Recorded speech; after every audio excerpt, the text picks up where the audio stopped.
sou um filho sem sorte, que só nasci pra sofrer.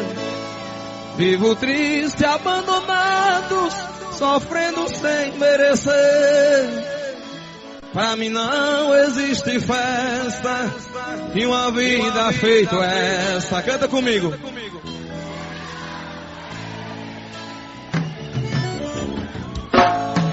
Quando eu tinha 4 anos, minha mãe adoeceu.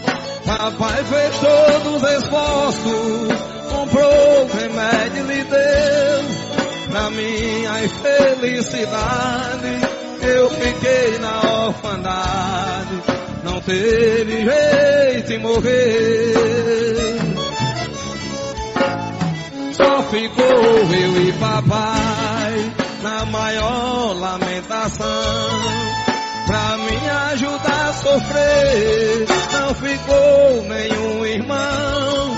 Fiquei sem prazer na vida, perdi minha mãe querida, de me botar a benção. Portanto, quem não tem mãe, só nasce para sofrer. Passa a noite sem dormir, passa o dia sem comer.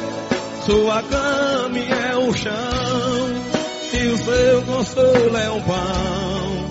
Quando acha quem lhe dê, os outros meninos passam por perto de mim mangando, porque tem roupinhas novas, as minhas velhas se rasgando. Aumenta meu sofrer mais, se eu tivesse meus pais, não vivia assim penando.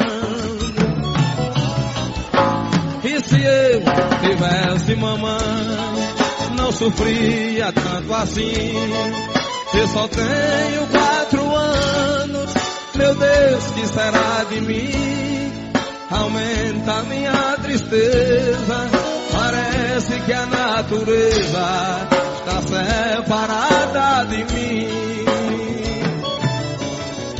E de dia eu fico contente, à noite eu sinto agonia. À noite eu vou deitar numa terra molhada e fria, e quando vou acordando, sonho mamãe me botando em uma caminha macia.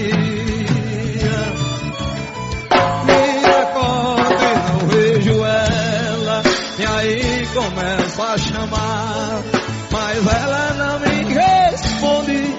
Volto pra o mesmo lugar, de manhã procuro ela, depois acendo uma vela, e aí começo a rezar.